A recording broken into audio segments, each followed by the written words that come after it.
Ahoy-hoy, and welcome back to On the Bench, where this week we are taking a look at the budget Chinese wonder that just about broke the internet when it was released a couple of years ago, certainly in terms of the micro-brand budget watch collector world. And what made this watch so special when it was brought out? Well, it was the phenomenal combination of an unbelievably cheap price tag with the sort of specs you would associate with a watch 3 to 5 times the cost.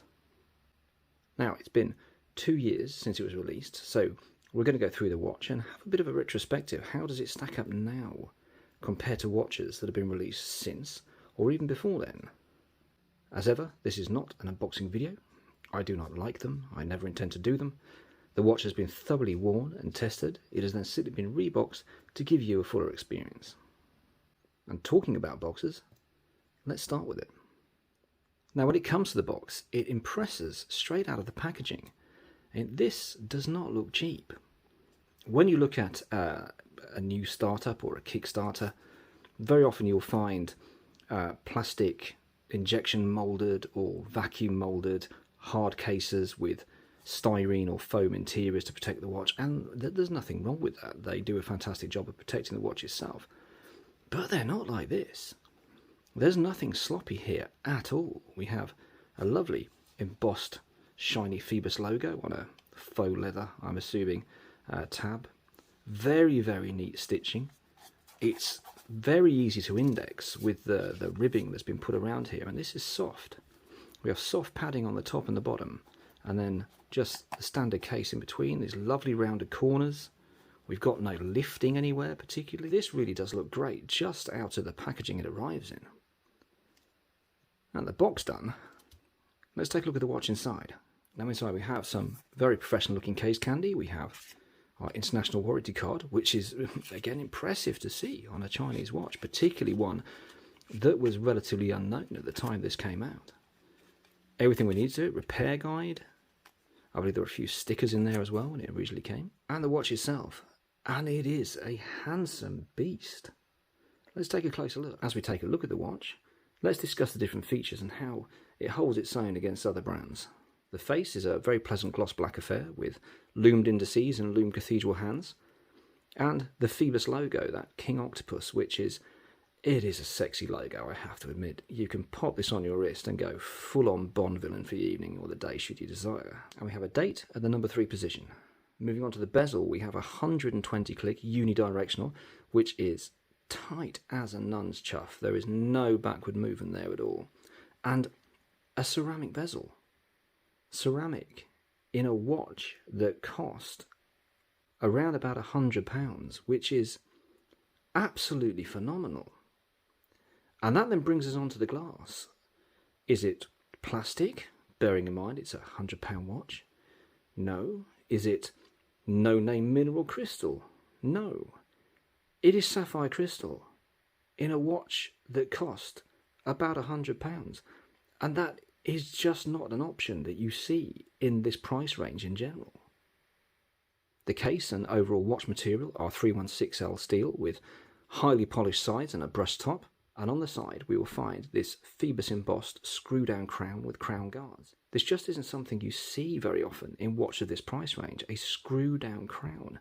Never mind embossed, and it's the screw-down which helps give it the water resistance of 200 meters. I have swum with this watch, and it behaves impeccably underwater, leading me to genuinely believe in the 200 water meter rating that this has. To the rear of the watch we have Phoibos' logo, again the king octopus. Moving on to the strap, there is no stamped metal here, there is no folded metal. This is solid 316L steel with polished sides and solid end links. This is not a no-cost option. It is something found on much more expensive watches. And when I let it go, there is no bend in this strap. It is absolutely solid. The clasp is fairly simple, but it's absolutely effective. Simple fold-over clasp, again Phoibos logo, and 3 points of micro-adjustment. In terms of size, it is a 42mm with I believe about a 47 to 48mm lug-to-lug, which means that even for smaller wrists, it's eminently wearable, and it looks fantastic. It really does hold its own with watches 3, 4, 5 times its value. It can absolutely go toe-to-toe with them. This is a phenomenal achievement for the money.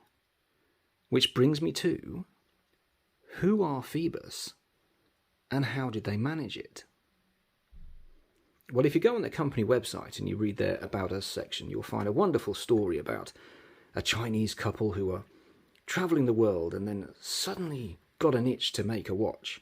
They returned back to Hong Kong as fast as their feet could carry them, and just happened to come out with probably and arguably the best Submariner homage for the money that has been made in recent years and hasn't been bettered since.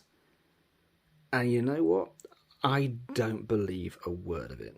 If there's one thing that Chinese companies are good at, other than making decent watches for a cheap price, it's being rather liberal, shall we say, with their company stories. We have Saint Martin, who are about as French as sweet and sour pork. We have Earnshaw, who are about as British as Kung Po chicken. And then we have Phoibos. And I will tell you who I think Phoibos are, and then I'll explain why. I believe that Phoibos, or at least the parent company behind Phoibos, are a Swiss parts manufacturer from China. And here's why. It's not just about the components of the watch. The fact that the components, when taken as individual items, should add up to more than the cost of the actual watch. You have the crystal, you have the fantastic bracelet, you have this wonderfully made casing. It's about the quality. For me, this is just too good. It is too slick for a startup. If you think about your Kickstarter companies, they tend to be a little bit rough around the edges. This is a fully formed watch. If we took off the Phoibos logo and took out the admittedly lower quality quartz movement that is in here and replaced it with an other Swiss name and an automatic, this would be the £500 to £800 range. Even with a Swiss quartz in it, I think it would be in the £400 to £500 range, just in terms of the case and everything else that's on it. But it wasn't. This thing cost next to nothing. And how could you manage to do it? Unless you had the parts already, that you were a Swiss parts manufacturer. Now, you may well know this already, but if you don't, that the definition of made in Switzerland is a little broad, shall we say, of late. As long as the larger part of the watch, which in any case, in terms of volume, is going to be the movement, is Swiss made, you can claim the whole watch as made in Switzerland. Even if all the rest of the parts, the case, the strap, the glass, comes from China, it's made in Switzerland. And that's exactly who I think they are. I think these are a Chinese-Swiss supply company, because it's that level. I don't believe a word of it, that they just came out with this out of the blue. Whereas if you had these in a parts bin and decided to simply take them, or perhaps make a few alterations to the contract that you had for the Swiss company, stick your own logo on it and make your own watches, well, why wouldn't you? The next thing which makes me think this is a Swiss parts supplier, or at least part of a much bigger company, is their business plan, or how it evolved, because they just did not behave like any other new startup company that I know, certainly in the watch world. Let's look at Kickstarter for one more example. You put your watch out there, you pitch it at about the same level as everyone else's, but then stress the features that are on there, hardly any of which are going to be as good as you've got on this thing. And then off we go. We'll sell it for a decent amount of money. We want to make money. The whole point of having a company, apart from love of watches, is making money. If you don't make money, you go bust. Phoibos, oh no. Let's take this and give it away for peanuts. The cost of this watch is less than the cost of replacement parts for this watch. How would you do that unless you were a much larger company to start off with? And that was the plan. And that plan worked. The watch itself became its own advertising. It went like wildfire across the internet. And once they had everyone's attention, they dropped the homage and created their own brand of original watches. And that's where they are now as a company. You will not find a homage watch on their website anymore. And coming to the website, we have another possible hint that they're a bigger company than they possibly appear to be. And that's the fact that a lot of these watches have been out of stock for a very long time. Now, that might suggest supply problems. It might be a continuation from the international that shall not be named. Or it may be that you're not concentrating this as your priority. What if you have contracts to fulfill and this is a side project, essentially? That may explain why you manage to not go under despite having many of very popular Phoibos original designs out of stock for months, and yet the company's still going. How would you do that? Again, my answer, I think, Swiss parts supplier. So does this Chinese wonder have any issues? Well, I have two complaints, both of which I will admit readily were rectified in the C model. This is a 007B. When they brought out the 007C, they rectified the two issues that I picked with this one. Firstly, as often with some budget models, the second hand doesn't quite line up with the indices.